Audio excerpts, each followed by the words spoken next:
नमस्कार, मैं हूं आपके साथ मोनिका गुप्ता और आप देख रहे हैं हर खबर बुलेटिन की शुरुआत इस वक्त की बड़ी खबर के साथ करेंगे। होटल से बड़ी खबर आ रही है। अपराध शाखा पुलिस की बड़ी कार्रवाई, 7 क्विंटल से ज्यादा गांजा बरामद किया गया। 3 गांजा तस्करों को भी किया गया गिरफ्तार। आरोपियों को 4 दिन की रिमांड पर लिया गया। आरोपियों से हो सकते हैं और भी खुलासे। इस वक्त की ये बड़ी और अहम खबर, होटल से ये बड़ी खबर, अपराध शाखा पुलिस की बड़ी कार्रवाई, 7 क्विंटल से ज्यादा गांजा बरामद किया। 3 गांजा तस्करों को भी गिरफ्तार किया है। आरोपियों से हो सकते हैं पूछताछ में कई खुलासे।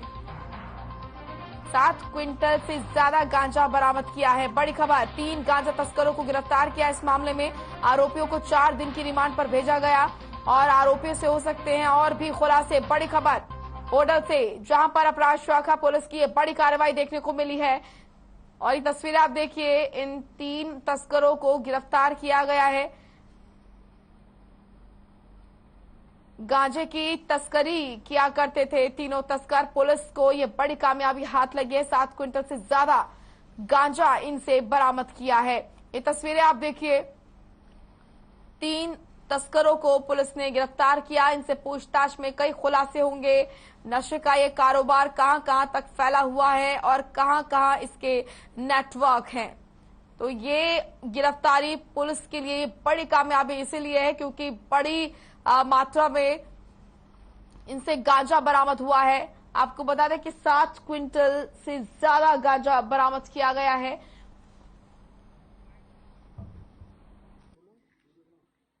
हम चेक कर रहे हैं, पहले भी इनके ऊपर मुकदमे बताए गए हैं, तो इनका पूरा रिपोर्ट देखेंगे। जो नियम अनुसार मजिस्ट्रेट की प्रेजेंस में हमने इसकी ट्रक की सर्च करने पे तो ये गांजा पत्ती बरामद हुई है और आज इनको कंसर्न कोर्ट में हम इलाका मजिस्ट्रेट के यहाँ पेश करके इनका पुलिस कस्टडी लेंगे और ये विजयनगर विशाखापट्टनम उड़ीसा से ये लेके आए हैं और इनका रिमांड लेके हम सोर्स तक जाएंगे भी कहां से सप्लाई हुआ है। और ये पिपाका गांव जो है, सब्बा नाम का व्यक्ति है, उसके लिए नारकोटिक्स लेके आए थे। सर ये कहाँ ले जा रहे थे? ये पिपाका गांव है तावड़ू में, वहां पे इनको यहाँ। चलिए खबरों में आगे बढ़ेंगे। एनडीए की ओर से राष्ट्रपति पद की उम्मीदवार द्रौपदी मुर्मू ने संसद भवन में अपना नामांकन दाखिल कर दिया। आपको बता दें कि मुर्मू के समर्थन में संसद भवन में खुद प्रधानमंत्री नरेंद्र मोदी, गृह मंत्री अमित शाह, रक्षा मंत्री राजनाथ सिंह, बीजेपी के राष्ट्रीय अध्यक्ष जेपी नड्डा के अलावा कई बड़े नेता मौजूद रहे। द्रौपदी मुर्मू के नामांकन के दौरान प्रधानमंत्री नरेंद्र मोदी उनके प्रस्तावक रहे, वहीं केंद्रीय रक्षा मंत्री राजनाथ सिंह अनुमोदक रहे। इस बीच झारखंड मुक्ति मोर्चा ने राष्ट्रपति उम्मीदवार को समर्थन देने के लिए कल पार्टी विधायकों और सांसदों की बैठक बुलाई है। वहीं विपक्ष की ओर से उम्मीदवार यशवंत सिन्हा 27 जून को नामांकन कर सकते हैं।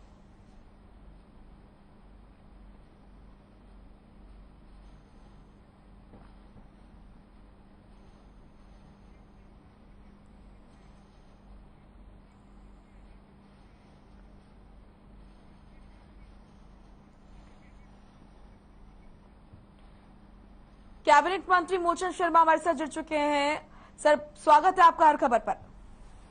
धन्यवाद जी, राष्ट्रपति पद के एनडीए की प्रत्याशी द्रौपदी मुर्मू ने नामांकन पर्चा दाखिल कर दिया है।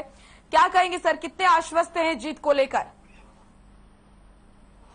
एनडीए के प्रत्याशी का जो नाम रखा है, जो नॉमिनेशन आज किया है जी, और जो एनडीए का प्रत्याशी देश के प्रधानमंत्री आदरणीय नरेंद्र मोदी जी ने और संगठन ने रखा है और एनडीए के सभी साथियों रखा है, वो चुनाव जीतेंगे। जी, हालांकि विपक्ष की तरफ से भी लगातार कोशिश की जा रही है, लगातार प्रयास किए जा रहे हैं। क्या आपको लगता है कि जरा भी मुश्किल है इस चुनाव में जीत? विपक्ष अपनी भूमिका निभा रहा है, इतना काम है जो विपक्ष का काम नहीं वो नहीं है। विपक्ष कहीं इस चुनाव तक जीत जाए। विपक्ष जो भूमिका का जो महत्वता है सिर्फ उसकी खाना पूर्ति है। जी, तो खाना पूर्ति आप कह रहे हैं, कोई चुनौती नहीं इस चुनाव में? आप तो देखो, सारे देश दुनिया को देखते हैं, आप ये देखो ना कहाँ है जी चुनाव तो है, पर यह कितना फर्क है सारे इसमें। जी और एनडीए पर लोगों को भरोसा है, विश्वास है, और दूसरे दलों के लोग भी इसी प्रत्याशी को वोट देंगे प्रधानमंत्री में, और इसलिए विजय होगी। गहन चिंतन मंथन के बाद जो है एक नाम चुना जाता है द्रौपदी मुर्मू की। अगर मैं बात करूं सर, विपक्ष की तरफ से भी एक नाम चुना गया यशवंत सिन्हा, लेकिन जितनी चर्चा द्रौपदी मुर्मू की है उतनी चर्चा उनकी नहीं है। आखिर क्यों एनडीए की तरफ से द्रौपदी मुर्मू को चुना गया जो कि अन्य लोगों में खासियत नहीं नजर आई? नहीं, सब लोगों ने, आदिवासी क्षेत्र से पहली बार राष्ट्रपति का चुनाव है, एक आम आदमी, जिस आदमी का जो प्रदेश से है, देश का सबसे बड़ा सर्वोच्च पद है, और सब लोग चाहते हैं आदिवासी क्षेत्र से कोई महिला राष्ट्रपति बनती है, तो देश के लिए खुशी की क्या बात है। शुक्रिया आपका हमारे साथ जुड़ने के लिए, अपनी राय देने के लिए बहुत बहुत शुक्रिया आपका सर। निशान सिंह, प्रदेश अध्यक्ष जेजेपी, हमारे साथ जुड़े हैं। सर, स्वागत है आपका हर खबर पर। क्या आप तक मेरी आवाज पहुंच रही है निशांत जी?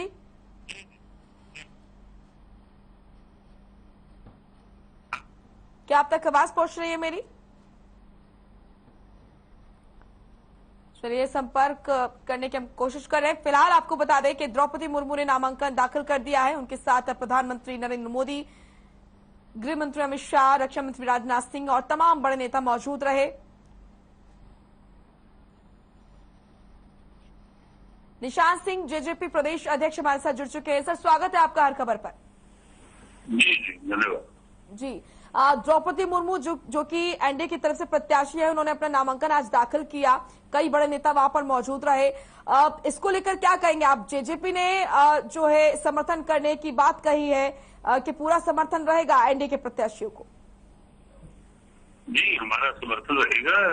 देश का सर्वोच्च पद है जी, जिसके लिए वो समाज से जो है ना कैंडिडेट है द्रौपदी मुर्मू जी, कि जो दबे कुचले पिछले हुए लोग जो थे उनमें से एक चुनकर के नाम आया है। हम स्वागत करते हैं इस नाम का, पूर्ण तौर पे सहयोग करेंगे। जी, क्या आपको समीकरण बनते हुए नजर आ रहे हैं और क्या आपको लगता है कि जो जीत है वो एकदम क्लियर है, किसी तरह की कोई चुनौती नहीं? क्योंकि अभी तक जितने भी हमने नेताओं से बात की एनडीए की, उनका यही कहना है कि विपक्ष की तरफ से सिर्फ और सिर्फ खानापूर्ति की जा रही है, जीत सुनिश्चित है। नहीं, सुनिश्चित है जीत से कोई दो राय नहीं, वो जीत करके आएंगे और इसके लिए नंबर भी देश के पास, पूरे एनडीए के पास है, और वो देश के राष्ट्रपति बनेंगे। जी, और निशांत जी, आपकी अपनी राय क्या है? जिस तरीके से गहन चिंतन मंथन के बाद जो है चुना गया है इस नाम को द्रौपदी मुर्मू, इस पर आप क्या कहेंगे? क्या कुछ ऐसे सेक्टर में से, ऐसे क्षेत्र में से, ऐसे सेक्टर में से, ऐसे समाज में से ये नाम चुन करके आया है, और उनका जो जीवन है बहुत ही संघर्षशील रहा है और बहुत ही आदरणीय जीवन उनका है। तो वो हमें व्यक्तिगत तौर पे, पार्टी के नाते भी हम स्वागत करते हैं और बहुत अच्छा है कि चुन करके आए, देश के लिए बहुत अच्छा है। जी, तो क्या कहेंगे आप द्रौपदी मुर्मू के लिए, जो कि उन्होंने अपना नामांकन आज दाखिल कर लिया है, उनकी जीत को लेकर? चलिए, फिलहाल हमारा संपर्क टूट गया है। आपको बता दें कि आज द्रौपदी मुर्मू ने नामांकन दाखिल कर लिया है, एनडीए की तरफ से प्रत्याशी हैं और उनके साथ इस दौरान कई बड़े नेता मौजूद रहे। प्रधानमंत्री नरेंद्र मोदी इस दौरान मौजूद रहे, गृह मंत्री अमित शाह, रक्षा मंत्री राजनाथ सिंह और हरियाणा के मुख्यमंत्री मनोहर लाल, कैबिनेट मंत्री नितिन गडकरी, कई बड़े नेता तस्वीरों में आप देख सकते हैं उनके साथ मौजूद रहे।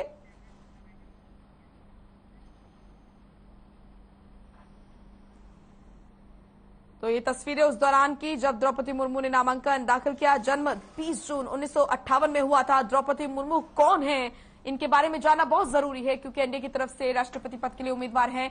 ओडिशा के मयूरगंज जिले में उनका जन्म हुआ। ये खास बात है, पिता का नाम पिराची नारायण टुडू है। द्रौपदी मुर्मू के बारे में जानकारी होना बहुत जरूरी है। आदिवासी संथाल समूह से वो आती हैं और इसी बात की ज्यादा चर्चा है कि पहला आदिवासी प्रत्याशी है राष्ट्रपति के लिए। झारखंड की राज्यपाल रह चुकी हैं द्रौपदी मुर्मू। साफ सुथरी छवि वाली मानी जाती हैं। वर्ष 2000 और 2004 में विधायक रह चुकी हैं द्रौपदी मुर्मू। बीजेपी एसटी मोर्चा की राष्ट्रीय कार्यकारिणी सदस्य रह चुकी हैं। इसी के साथ ओडिशा सरकार में कैबिनेट मंत्री भी रह चुकी हैं, यानी कि राजनीति में निरंतर एक्टिव रही हैं। 2007 में मिला बेस्ट एमएलए का पुरस्कार, तो उन्हें बेस्ट एमएलए का पुरस्कार भी मिल चुका है। सिंचाई और बिजली विभाग में जेई पद पर भी वो रह चुकी हैं। असिस्टेंट टीचर के तौर पर भी दे चुकी हैं अपनी सेवाएं। द्रौपदी मुर्मू जो कि राष्ट्रपति पद के लिए प्रत्याशी हैं एनडीए की तरफ से, कौन है, कहां से ताल्लुक रखती हैं, उनके बारे में ये महत्वपूर्ण जानकारियां।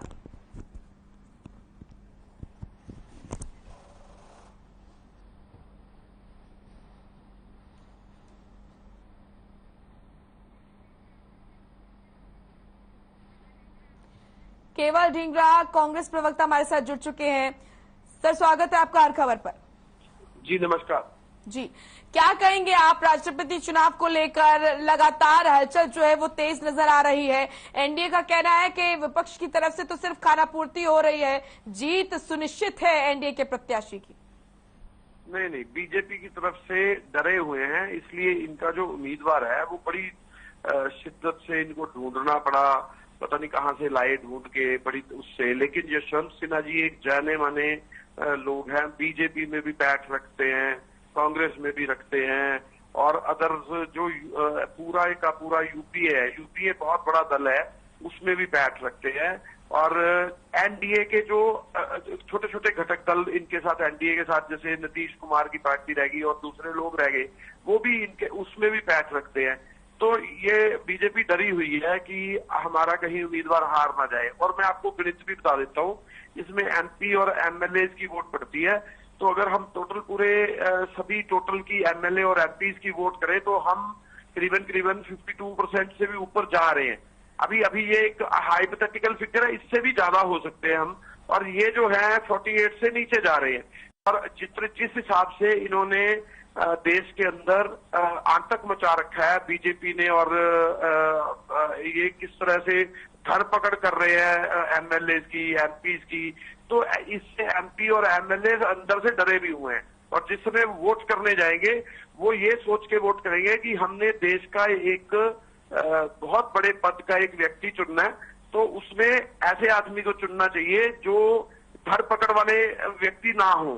तो अगर इस तरह का व्यक्ति चुनना हो तो ये धरपकड़ वाली जो पार्टी है के लोगों को भी चुनना नहीं चाहेगा, क्योंकि इन्होंने देश में जो आतंक मचा रखा है, सब जगह पे जाके वो कई एमएलए उसको कईयों को कैद कर रहे हैं, कई लोगों को उठा के ले जाते हैं, किसी के ऊपर ईडी छोड़ते हैं, किसी के ऊपर इनकम टैक्स छोड़ते हैं। ऐसे आदमियों से लोग हर कोई बचना चाहता है। लेकिन जो नेता अपनी पार्टी छोड़कर अगर बीजेपी में शामिल होना चाहता है तो उसमें बीजेपी का क्या कसूर? केवल जी ना शामिल नहीं होना चाहते।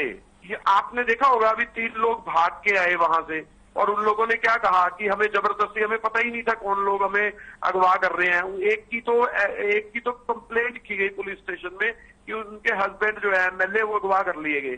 कहाँ पे वो है? ये इनका कौन सा, आप कहाँ से इनको वो मान रहे हैं? ये गुजरात के अंदर इन्होंने जिस समय दंगे कराए थे, 12 साल राज में रहे, ये पूरे दंगे करवा दिए थे। कितने इनके ऊपर दंगे तो ये तो देश का दुर्भाग्य है। दंगे हर सरकार में हुए हैं। सत्ता में है, देश का दुर्भाग्य ऐसे आदमी सत्ता में है कि जो धरपकड़ करके लोगों को उठा के ले जाते हैं और इस तरह के काम करते हैं। पूरे देश में आतंक फैला हुआ है इन लोगों का।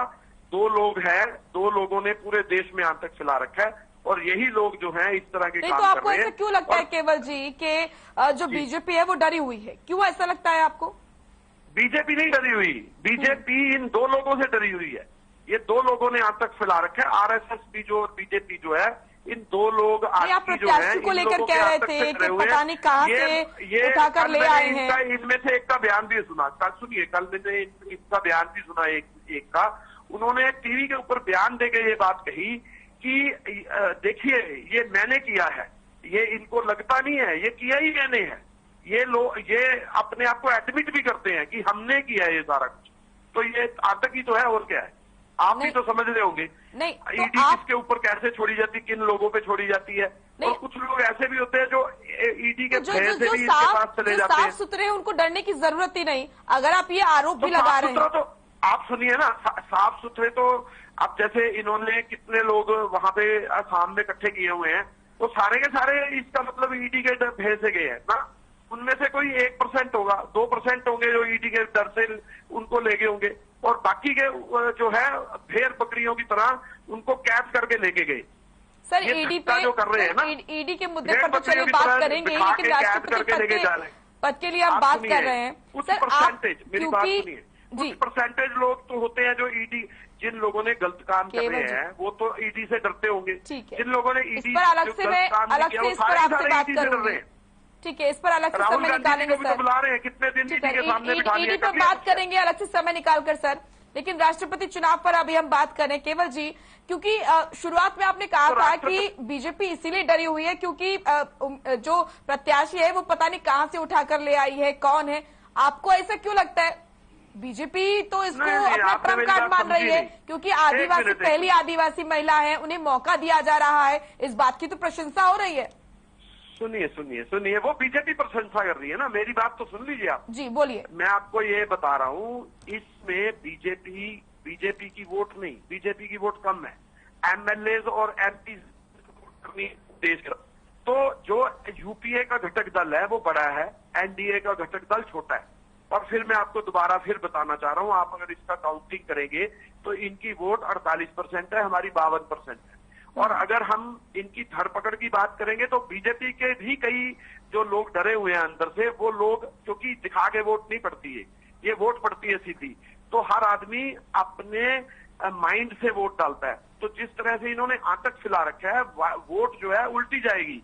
और मैं आपको फिर बताना चाहूंगा कि ये लोग हारेंगे क्योंकि इन्होंने आतंक फैला रखा है देश के अंदर।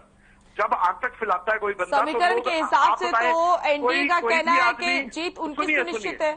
कोई भी आदमी गलत काम करने वाले को वोट देता है या अच्छे आदमी को वोट देता है, आप बताइए। नहीं तो किसने गलत काम किए और किसने अच्छे किए, क्या बोल रहे हैं? आतंक फैला रहे हैं एकदम साफ बोलिए। सुनिए, ये देश के चुने हुए लोग हैं जो असम में बिठा रखे हैं। ये जिन लोगों ने चुने हैं ना, वो लोग बड़े परेशान हैं कि हमने चुना था किस पार्टी के लिए। लेकिन परेशान लोग दोबारा सत्ता में क्यों ले आते हैं फिर इन परेशान करने वाले लोगों को? क्योंकि वो धरपकड़ कर रहे हैं, आतंक फैला रहे हैं। नहीं तो जनता फिर इन लोगों को दोबारा क्यों चुन लेती है? केवल जी उनके, आप सुनिए ना, उनके ऊपर जब चुनाव होते हैं तो जनता इन लोगों को क्यों चुन लेती है? खुल गई। देखिए, जब तक इन्होंने इनको कैद नहीं किया था तब तक तो ये सिर्फ बता रहे थे कि हम ऐसे कर देंगे। अब तो शरेआम बोल रहे हैं कि हमने उठा के ले गए, हम कर लो जो करना है हमने। इस सब के बावजूद जनता क्यों नहीं नकारती फिर इनको?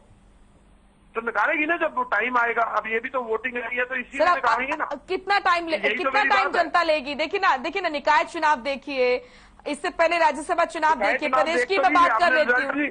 चलो निकाय पालिका पे देखे, 888 सीटें थी, इनकी 61 आई है सिर्फ 888 में। जनता के पास मौका था पूरा नकार देती, जनता के पास मौका था पूरा नकार देती। सही ना, तो पूरा ही तो नकार दिया। 888 में से 61 सीट आई है, 820 सीट नकारी नहीं है क्या इनकी नगर पालिका में?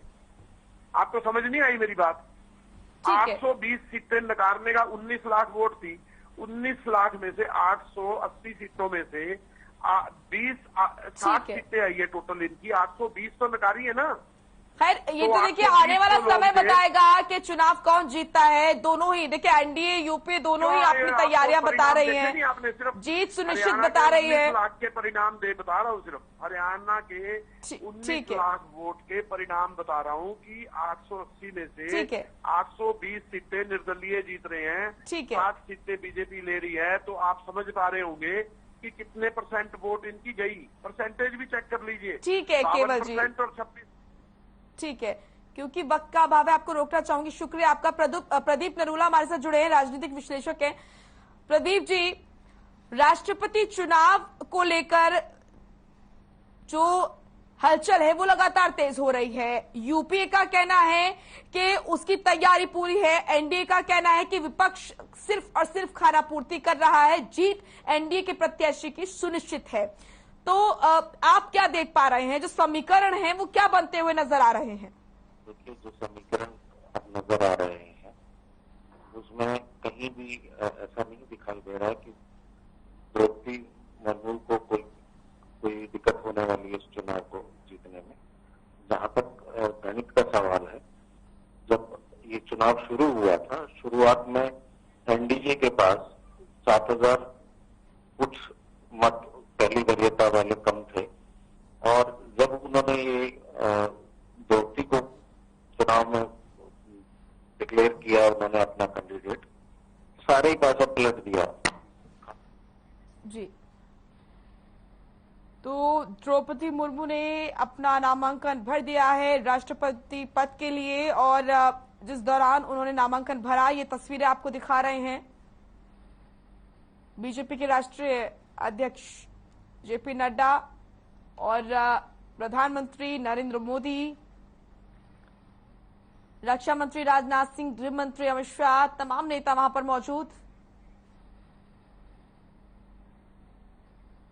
प्रदीप नरूला हमारे साथ एक बार फिर जुड़ चुके हैं। सर, अपनी बात पूरी कीजिए, आवाज आपकी नहीं आ रही थी। जी, मैं यही बता रहा था आपको कि जब शुरुआत में जिस वक्त ये चुनाव शुरू हुआ था, उस वक्त एनडीए के पास पहली वरीयता के 7,000 कुछ वोटों की कमी थी, और जिस तरह से उन्होंने जिस कैंडिडेट को सामने उतारा, एक तो कैंडिडेट बिल्कुल साफ सुथरा, दूसरा उन्होंने आदिवासी कैंडिडेट उतार कर एक कार्ड खेला, और वो कार्ड उनका सही निशाने में बैठा। अब बहुत सारे उनके एनडीए के पुराने घटक हैं जो, उनको सामने एक मजबूरी हो गई कि वो आदिवासी कैंडिडेट का विरोध नहीं कर सकते, चाहे क्योंकि खुद उड़ीसा से आती हैं, तो बीजू पटनायक जो बीजेडी का सवाल है जहां तक, वो अपने ही आदिवासी कैंडिडेट का विरोध करना संभव नहीं है। और मेरे ख्याल से अब एनडीए की प्रत्याशी द्रौपदी बहुत ही कंफर्टेबल पोजीशन में है। ये ठीक है कि हर पार्टी, हर विपक्ष भी अपने जीत के दावे करेगा, लेकिन जो गणित सामने दिखाई दे रहा है, जिस तरह से एनडीए को समर्थन मिल रहा है, तो मुझे नहीं लगता कि एनडीए की प्रत्याशी के लिए कोई कहीं रोड़े वाली बात है। जी, क्योंकि एनडीए की तरफ से भी ये दावा किया जा रहा है कि जब चुनाव होगा उसके बाद साफ हो जाएगा, तो ऐसे में ये जो कॉन्फिडेंट है एनडीए का, ये आखिर क्यों नजर आ रहा है? और जिस तरीके से आप बता रहे हैं कि एक बहुत कंफर्ट जो सिचुएशन है वो एनडीए के लिए, माफ कीजिएगा, यूपीए की तरफ से लगातार कहा जा रहा है कि जीत हमारी होगी, तो दोनों ही तरफ से जो है अपनी अपनी जीत बताई जा रही है।